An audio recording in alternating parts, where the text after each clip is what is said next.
नमस्कार दोस्तों, discovery IAS academy के यूट्यूब परिवार पर आप सभी लोगों का हार्दिक स्वागत है, इस्तकबाल है। इससे पहले जो हम लोग क्लास लिए थे भारतीय संविधान का विकास, उसके 2 चरण का मैं वीडियो बन चुका है। उस वीडियो को ज़रूर देखिएगा और आप लोगों का अथाह प्रेम मुझे मिल रहा है, अथाह प्यार मिल रहा है। इससे मुझे काफ़ी प्रोत्साहन और ऊर्जा मिलती है। इसी कड़ी में आज हम लोग जो वीडियो देखेंगे वो तीसरा वीडियो बन रहा है भारत के संवैधानिक विकास का पार्ट 3। चूँकि अध्याय बड़ा है और समझा के पढ़ाना है, कंटेंट को ज़्यादा देना है, इस वजह से इसको ध्यान में रखते हुए इन सब चीज़ों को नोटिस करते हुए वीडियो को बनाया जा रहा है। आज हम लोग आप इसी अध्याय का अगला वीडियो, पिछला वीडियो ज़रूर देख लीजिएगा, वो डिस्क्रिप्शन में इसका लिंक डाला हुआ होगा, ठीक है। आज हम लोग अब देखेंगे भारत के संविधान के विकास के प्रक्रिया में अधिनियम की जो बात हुई थी उस कड़ी में। तो आज हम लोग देखेंगे अधिनियम, भारत के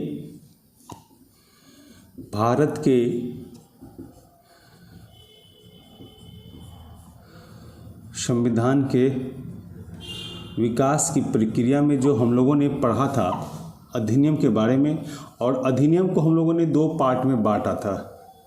अधिनियम को हम लोगों ने 2 पार्टों में बांटा था।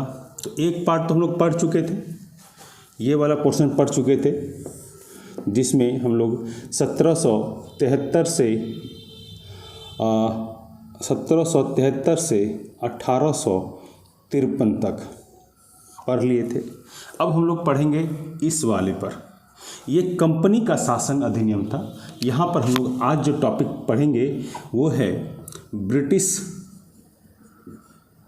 ब्रिटिश ताज का अधिनियम या एक्ट।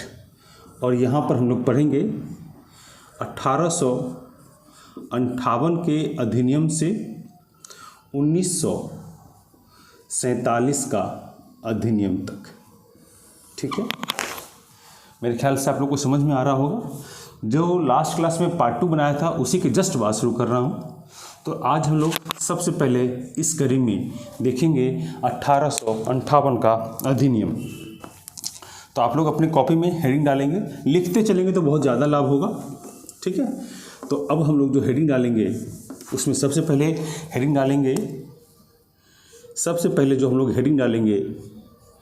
1858 का भारत शासन अधिनियम, इसे एक्ट भी बोलते हैं।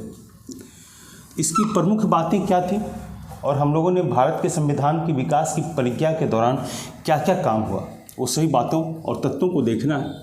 तो सबसे पहले याद रखिएगा इसमें सबसे महत्वपूर्ण काम क्या हुआ। तो सबसे पहले याद रखिएगा भारत का जो शासन था वो ब्रिटिश ताज के अधीन चला गया।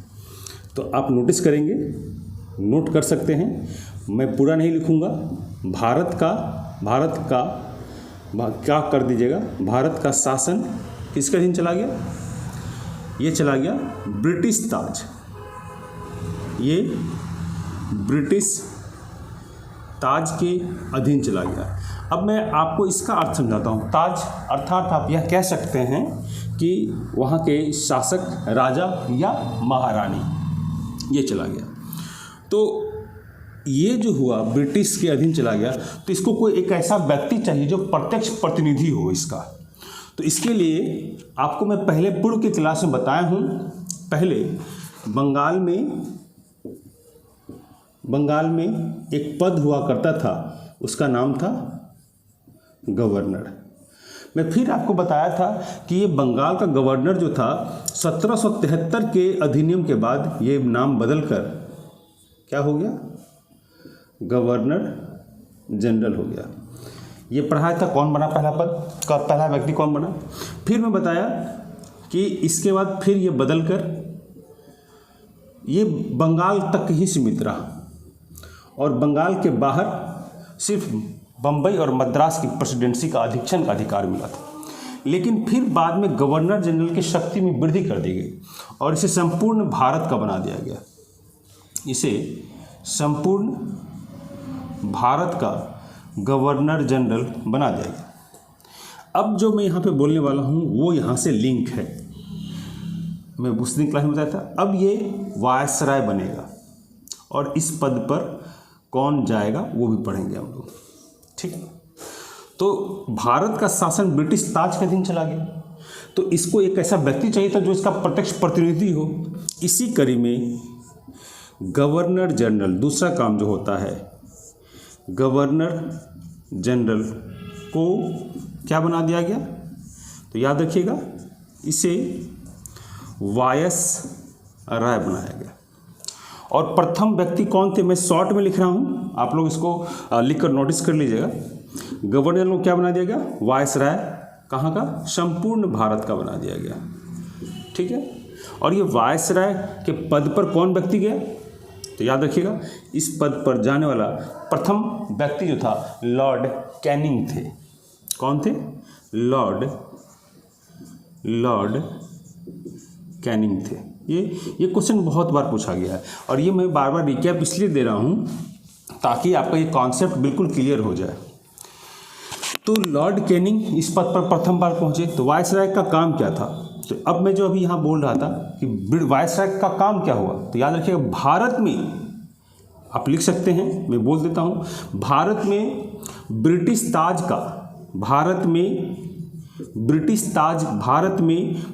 ताज का प्रतिनिधि, प्रत्यक्ष प्रतिनिधि ये बन गया। ये इसमें 1858 का भारत शासन अधिनियम का ये दूसरा काम हुआ। तीसरा काम क्या हुआ, एक सचिव का पद सृजित किया गया।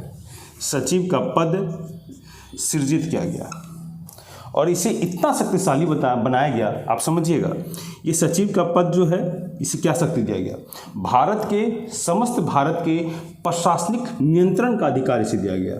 ये लिख सकते हैं आप, भारत के प्रशासनिक नियंत्रण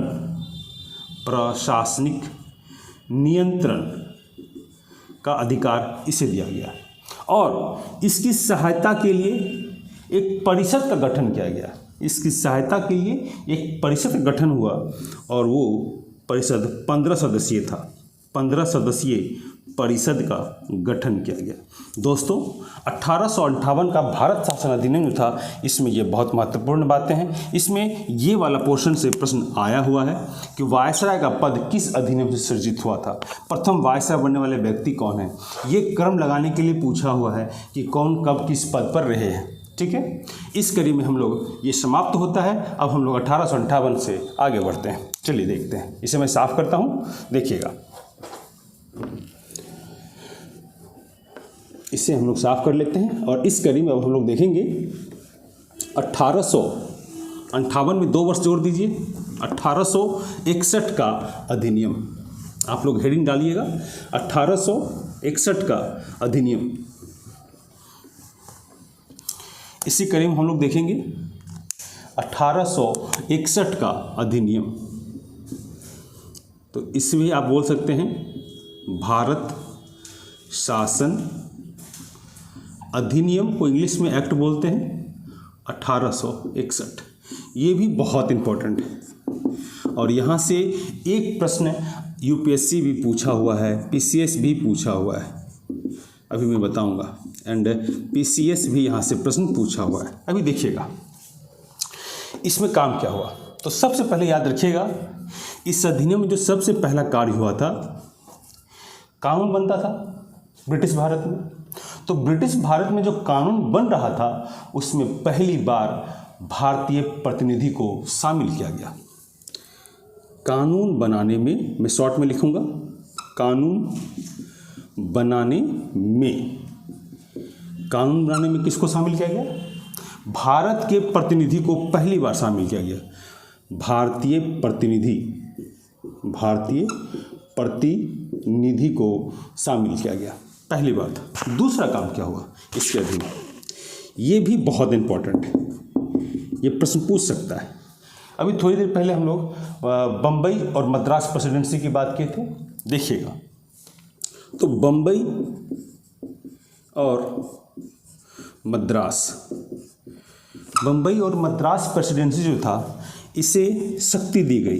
कैसी शक्ति दी गई, इसे, ये फ्लो चार्ट बहुत इंपॉर्टेंट है, इसे विधायी शक्ति दी गई और विधायी शक्ति देकर विधायी शक्ति दी गई और विधायी शक्ति देकर विकेंद्रीकरण प्रक्रिया का स्वीकार का चलन शुरू किया गया। विकेंद्रीकरण मैं बोल देता हूँ। कानून में पहली बार भारतीय प्रतिनिधि को शामिल किया गया। दूसरा क्या है पॉइंट इसमें, इस अधिनियम में बम्बई और मद्रास को विधायी शक्ति प्रदान करके विकेंद्रीकरण प्रणाली की शुरुआत की गई। तीसरा पॉइंट बहुत इंपॉर्टेंट है जिसकी मैं बात कर रहा था और जहाँ से प्रश्न पूछा हुआ है। अभी थोड़ी देर पहले मैं बताया वायसराय। वायसराय किसके प्रतिनिधि होते थे? ब्रिटिश ताज के। अब समझिएगा, ये ब्रिटिश ताज के जो प्रतिनिधि, प्रत्यक्ष प्रतिनिधि वायसराय थे, आपातकाल के समय में उन्हें अध्यादेश जारी करने का अधिकार था। ये प्रश्न पूछा गया है कि अंग्रेज शासित भारत में वायसराय किस अधिनियम से, जो मैं बात कर रहा था अभी यहाँ पर, अंग्रेज शासित भारत में वायसराय किस अधिनियम से अध्यादेश जारी करते थे? तो 1861 का अधिनियम से। तो आप लिख सकते हैं वायसराय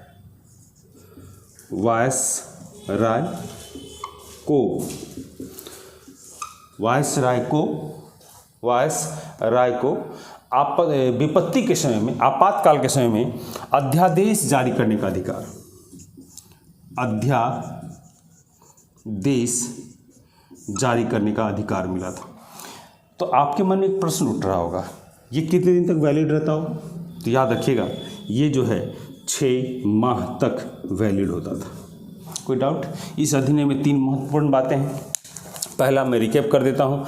कानून बनाने में भारतीय प्रतिनिधि को पहली बार शामिल किया गया। बम्बई और मद्रास प्रेसिडेंसी को विधायी शक्ति मिली और उसे विकेंद्रीय प्रक्रिया का एक स्टार्टअप कहा जा सकता है। तीसरा पॉइंट क्या हुआ? वायसराय को अध्यादेश जारी करने की शक्ति मिली विपत्ति काल में, आपातकाल में, और इसका वैलिड कितना दिन तक होता था? 6 माह।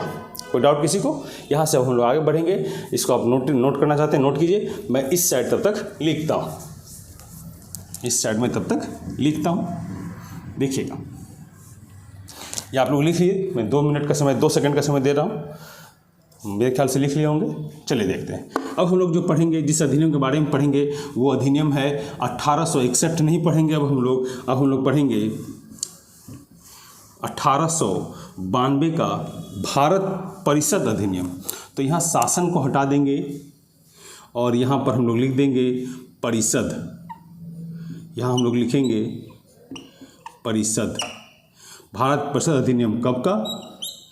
1892 का। ये भी बहुत इंपॉर्टेंट है, यहाँ से भी प्रश्न आए हुए हैं। ये क्या क्या है, यहाँ पे क्या क्या काम हुआ, देखिएगा। केंद्रीय विधान परिषद एक हुआ करता था और उस केंद्रीय विधान परिषद के भारतीय सदस्य को इस अधिनियम से पहले जो अंग्रेज बजट लाते थे ना, उस बजट पर बहस करने की शक्ति या मतदान करने की शक्ति या पूरक प्रश्न पूछने की शक्ति इत्यादि नहीं थी। लेकिन ये अधिनियम जब आया तो केंद्रीय विधान परिषद, आप लिख सकते हैं कि केंद्रीय विधान परिषद, केंद्रीय विधान परिषद के भारतीय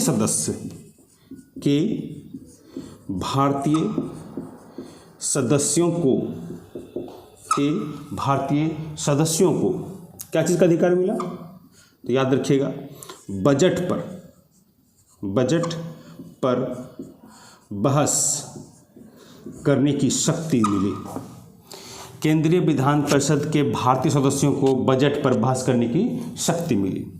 एक और अधिकार यहाँ पे मिला इसी बजट पर प्रश्न पूछने का अधिकार मिला।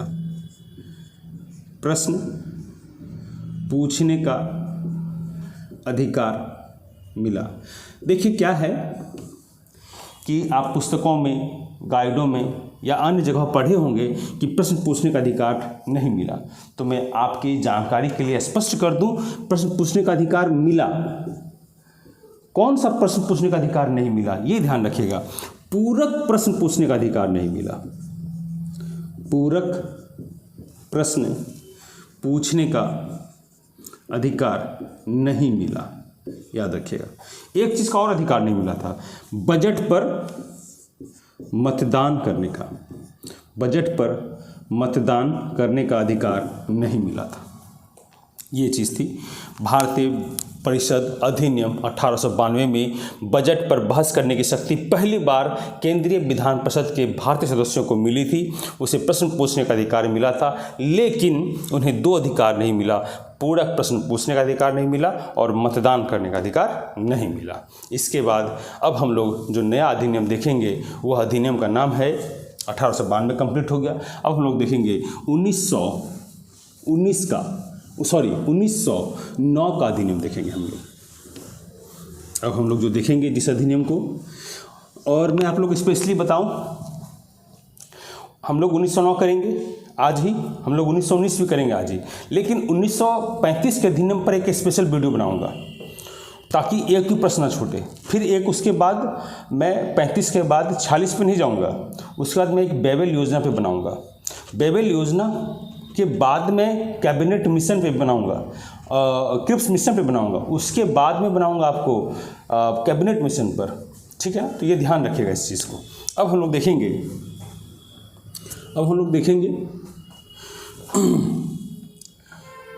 आप लोग हेडिंग डालिएगा, भारत शासन अधिनियम 1909।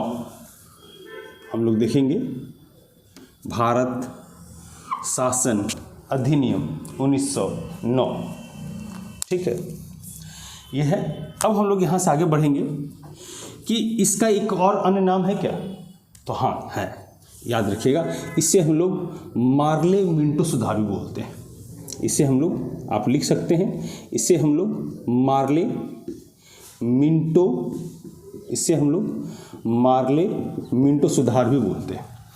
इस अधिनियम में महत्वपूर्ण बात क्या हुई, एक प्रश्न पूछा गया था यूपीएससी में और स्टेट पीसीएस में। यूपीएससी में पूछा गया था, उसी प्रश्न को रिपीट किया गया था स्टेट पीसीएस में। वो प्रश्न क्या था, प्रश्न पूछा था भारत शासन अधिनियम 1909 के अधिनियम का सार तत्व क्या है। 1909 के अधिनियम की विशेषता, मुख्य विशेषता क्या है, या सार तत्व क्या है, या इसका क्रक्स क्या है, ठीक है ना। इसमें तो हालांकि 3 बातें हैं, मैं बताऊंगा तीनों, लेकिन सबसे जो महत्वपूर्ण बात है पहले हम लोग उस पर चर्चा करेंगे, उसको आप लिखेंगे, फिर मैं बताऊंगा। इसका एक अन्य नाम है मार्ले मिंटो सुधार। देखिएगा इसमें और क्या हुआ था, इसके अधीन एक अधिकार अभी हम थोड़ी देर पहले बताए, पूरक प्रश्न पूछने का अधिकार नहीं मिला था, तो याद रखिएगा इसके पहले ही बताए थे। इस अधिनियम के अधीन तहत पूरक प्रश्न पूछने का अधिकार मिला। दूसरा काम क्या हुआ, याद रखिएगा, इसके तहत भारतीयों को कानून और प्रशासन में प्रतिनिधित्व मिला। कानून और प्रशासन में, मैं रिपीट कर देता हूँ, भारतीयों को कानून और प्रशासन में प्रतिनिधित्व मिला, अर्थात इसको जगह स्थान दिया गया। तीसरा इसमें क्या काम हुआ, ये ध्यान रखिएगा कि इस अधिनियम के तहत पहली बार, ये तो बहुत इम्पोर्टेंट, इसी की मैं बात कर रहा था कि यूपीएससी और ऑल पीसीएस में पूछा गया है कि पहली बार पृथक निर्वाचन, अगर पूछे ना कि भारत शासन अधिनियम 1909 का सार तत्व क्या है, तो आंख मूंद करके स्टेटमेंट वाले सवाल में यह लाइन देखिएगा और मार दीजिएगा। और दूसरा प्रश्न कैसे घुमा के पूछा था वो भी मैं बताऊंगा, जो छोटे एग्जामों में या पीसीएस या यूपीएससी के नीचे वाले एग्जामों में, अर्थात आप कह सकते हैं शाही सचिवालय या लोअर अपर इस एग्जाम में पूछा गया है, तो इसको आप कह सकते हैं सार तत्व भी कह सकते हैं, आप इसे सार तत्व भी कह सकते हैं। तो पृथक निर्वाचन के आधार पर किसे, मुसलमानों को, पृथक निर्वाचन के आधार पर मुसलमानों को सांप्रदायिक, आप लिखिए सांप्रदायिक प्रतिनिधित्व मिला। क्या आप इसका अर्थ यह समझ सकते हैं कि आरक्षण की बात, क्या चुनाव में अर्थात निर्वाचन प्रणाली में आरक्षण का प्रावधान कब से शुरू हुआ? या प्रश्न पूछेगा भारत में आरक्षण की बात कब से प्रारंभ हुई, तो आप कह सकते हैं 1909। प्रश्न घुमा के पूछेगा कि किस अधिनियम के तहत भारत में निर्वाचन प्रणाली में आरक्षण की बात कही गई, तो किसी खास कम्युनिटी के लिए, तो मुसलमान के लिए, और किस अधिनियम के तहत, तो 1909 के अधिनियम तहत। तो मैं इसे रिपीट करता हूँ, रिकैप करता हूँ। भारत शासन अधिनियम 1909 का एक अन्य नाम क्या है, मार्ले मिंटो सुधार। पूरक प्रश्न पूछने का अधिकार मिला, भारतीयों को कानून और प्रशासन में प्रतिनिधित्व मिला। तीसरा था पृथक निर्वाचन के आधार पर मुसलमानों को सांप्रदायिक प्रतिनिधित्व मिला। एक और महत्वपूर्ण बात जो अब मैं बताने वाला हूँ, हालांकि यहाँ से प्रश्न नहीं पूछा गया है, लेकिन इसकी संभावना बहुत जायज़ है। देखिएगा, यहाँ मैं लिखता हूँ, वायसराय की एक कार्यकारिणी परिषद होती थी। वायसराय की एक कार्यकारिणी परिषद होती थी, याद रखिएगा, मैं लिखता हूँ, वायसराय की एक कार्यकारिणी परिषद होती थी, और इस कार्यकारिणी परिषद में पहली बार, आप पूरा लिख लीजिएगा, वायसराय के कार्यकारिणी परिषद में पहली बार भारतीयों को शामिल किया गया। किसे शामिल किया गया? भारतीयों को शामिल किया गया। और प्रथम भारतीय कौन थे आने वाले, ये बहुत इंपॉर्टेंट है, ये ध्यान रखिएगा। उनका नाम था सत्येंद्र प्रसाद सिन्हा। उनका नाम क्या था? सत्येंद्र प्रसाद सिन्हा, ये उनका नाम था। तो भारत के संविधान के विकास में 1909 तक में आज हम लोग ये सब महत्वपूर्ण बातों को देख लिया। अगर इसका सार तत्व पूछेगा, यूपीएससी में पूछा हुआ है, अन्य राज्य लोक सेवा आयोग में पूछा हुआ है, तो याद रखिएगा, मुसलमानों को निर्वाचन प्रणाली में आरक्षण की व्यवस्था, पृथक निर्वाचन के आधार पर सांप्रदायिक प्रतिनिधित्व मिला, ये इसका सार तत्व है। बाकी अन्य 3 महत्वपूर्ण बातें हैं। वायसराय के कार्यकारिणी परिषद में पहली बार भारतीय व्यक्ति को शामिल किया गया, उसका नाम था सत्येंद्र प्रसाद सिन्हा, है ना।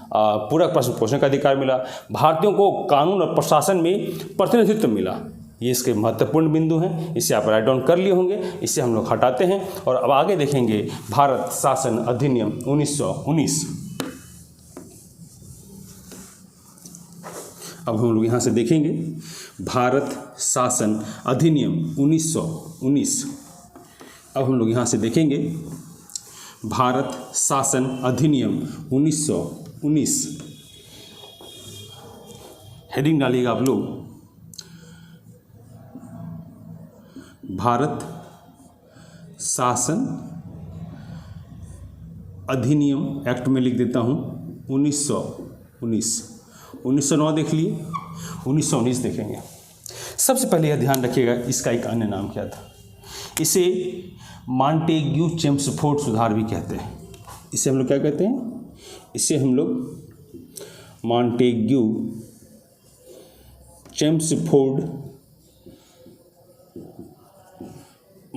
चेम्सफोर्ड सुधार भी कहते हैं, ये ध्यान रखिएगा।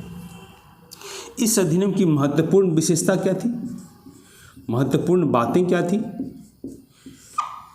महत्वपूर्ण बातें, तो पहला याद रखिएगा, ब्रिटिश भारत में प्रथम बार भारतीय महिला को मत देने का अधिकार मिला। क्या मैं बोला? ब्रिटिश भारत में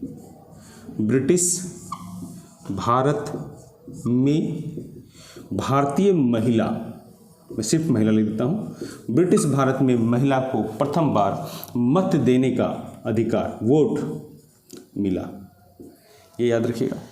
दूसरा, भारत शासन अधिनियम के तहत 1919 के तहत द्विसदनीय व्यवस्था की शुरुआत की गई थी, याद रखिएगा, द्विसदनीय व्यवस्था, द्विसदनीय की शुरुआत की गई थी। और इस द्विसदनीय का काम क्या था?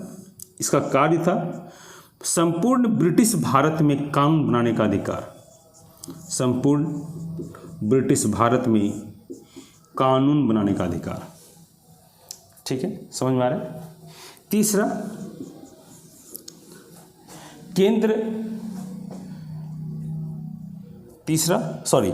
प्रांतों में द्वैध शासन व्यवस्था को लागू किया गया था। प्रांतों में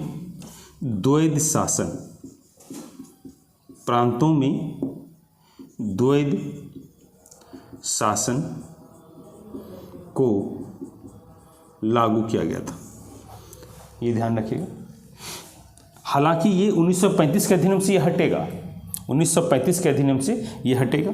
तो भारत शासन अधिनियम में पहली विशेषता हम लोगों ने क्या देखा? ब्रिटिश भारत में महिला को मत देने का अधिकार मिला। पानी दीजिएगा, पानी दीजिएगा, पानी, ठीक है। और ब्रिटिश भारत में महिला को मत देने का अधिकार मिला। द्विसदनीय व्यवस्था की शुरुआत हुई और इस द्विसदनीय व्यवस्था में क्या था? ब्रिटिश भारत, संपूर्ण ब्रिटिश भारत का कानून बनाने का अधिकार था। तीसरा, प्रांतों में द्वैध शासन व्यवस्था की शुरुआत की गई। चौथा क्या हुआ? चौथा काम हम लोग देखेंगे। चौथा काम क्या हुआ? याद रखिएगा, इस अधिनियम के तहत जो अभी हम लोग 1909 का पढ़े थे कि प्रथम बार पृथक निर्वाचन प्रणाली की व्यवस्था के तहत मुसलमानों को सांप्रदायिक प्रतिनिधित्व दिया गया था, उसके अधिकार को बढ़ाया गया। ये प्रश्न पूछेगा आपसे, और एक बार पूछा भी गया है उत्तर प्रदेश लोक सेवा आयोग में कि सिखों को पृथक निर्वाचन में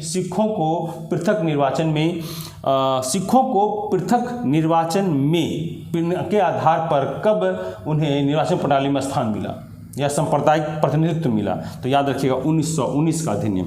तो यहाँ पर है, याद रखिएगा, इसमें पृथक निर्वाचन के आधार पर सांप्रदायिक प्रतिनिधित्व के आंकड़े को विस्तार किया गया था। मैं पुनः रिपीट करता हूँ, पृथक निर्वाचन के आधार पर सांप्रदायिक प्रतिनिधित्व के क्षेत्रों में विस्तार किया गया। तो किसको लाया गया? तो ए नंबर में याद रखिएगा, सिखों को लाया गया। किसे लाया गया? सिख को। बी में ब्रिटिश को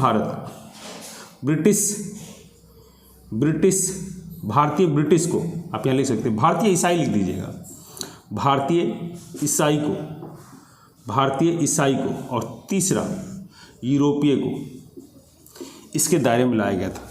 ये ध्यान रखिएगा। ये तो इसमें ये प्रश्न पूछा हुआ है, सिख वाला प्रश्न जो है ये पूछा हुआ है कि पहली बार सिखों को पृथक निर्वाचन में अधिकार कब मिला। धन्यवाद।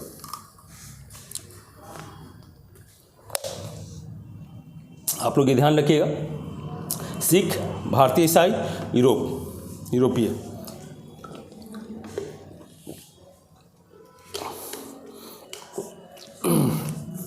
अब इसमें महत्वपूर्ण बात क्या है? अब एक ही महत्वपूर्ण बात है, ऐसे तो बहुत सी बातें हैं लेकिन वो उतना महत्वपूर्ण नहीं है। अब एक और महत्वपूर्ण बात बताने जा रहा हूं मैं, जो इसके बाद लास्ट होगा। याद रखिएगा, चौथा पॉइंट था, ये पांचवा। भारत, ये सचिव, ये जो थे इनको वेतन पहले भारत के राजकोष से दिया जाता था, अब उसे बंद कर दिया गया है ना। इसे वेतन देना भारतीय राजकोष से बंद कर दिया गया। क्लियर है? एक काम और हुआ, एक परिषद का गठन किया गया जो इसके कार्यों का समीक्षा करता। एक परिषद का, लिख लीजिएगा अंतिम में निष्कर्ष में, कि एक परिषद का गठन किया गया जो इसके संपूर्ण कार्यों का समीक्षा करके 10 वर्षों के बाद एक रिपोर्ट पेश करता। तो मैं एक रिकैप देता हूं आप लोगों को, समझिएगा। भारत शासन अधिनियम 1919, इसे मॉन्टेग्यू चेम्सफोर्ड सुधार भी कहते हैं। इसकी विशेषता थी क्या? ब्रिटिश भारत में महिलाओं को मत देने का अधिकार मिला। द्विसदनीय व्यवस्था की शुरुआत हुई। प्रांतों में द्वैध शासन प्रणाली को लाया गया और पृथक निर्वाचन के आधार पर सांप्रदायिक प्रतिनिधित्व मिला। किसे? सिखों को, भारतीय ईसाई को, यूरोपीय को। अंतिम बिंदु क्या था? भारतीय सचिव का जो वेतन था वो भारतीय राजकोष से दिया जाता था, उसे बंद कर दिया गया। और इसका एक था, इसके कार्यों की समीक्षा के लिए एक परिषद का गठन किया गया जो 10 वर्ष के बाद अपनी रिपोर्ट को पेश करता। ठीक है, मैं समझता हूँ कि आप लोगों को क्लास अच्छी लगी होगी, और जब मेरी पढ़ाई अच्छी लगती हो और मेरा कॉन्सेप्ट, मेरे द्वारा पढ़ाई गई चीज़ की कॉन्सेप्ट आपको क्लियर हो रहा हो, तो हमारे चैनल को लाइक करें, सब्सक्राइब करें, शेयर करें, कमेंट करें, और कमेंट करके ज़रूर डालें कि कौन से टॉपिक, कौन सा बिंदु समझ में नहीं आया है। मैं उसे सुधारने का प्रयास करूँगा, समझाने का प्रयास करूँगा, और ज़्यादा से ज़्यादा लोगों तक यह फैलाएं। इतनी अच्छी वीडियो इतने अच्छे कॉन्सेप्ट के साथ है, आपको मुझे लगता है कि और कहीं नहीं मिल पाएगा और एक अच्छी तैयारी हो जाएगी आपकी। चलिए मित्रों, मिलते हैं आप लोगों से नेक्स्ट वीडियो में। आगे पिछली वीडियो को देखने के लिए आप डिस्क्रिप्शन में इसका लिंक देख लीजिएगा, वहाँ सारी सुविधाएँ आपको मिल जाएंगी। चलिए मिलते हैं, नमस्कार, धन्यवाद, गुड नाइट।